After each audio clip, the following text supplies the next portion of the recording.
Hey guys, this is Josh. For today's video, I'm going to show you how to turn on turbo mode and how to know if a certain Scratch project is in turbo mode. So basically, first things first, how to turn on your turbo mode. You just need to go to this edit right here, then click on it, then turn on turbo mode. Then as you can see, this one appeared out of nowhere.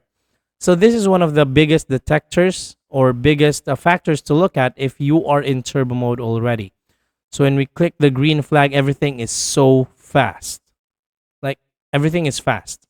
So let's turn off turbo mode so that you can see for reference. So this is the standard speed of this game. All right. This is the standard speed. Then when we turn on turbo mode, it bounces so fast.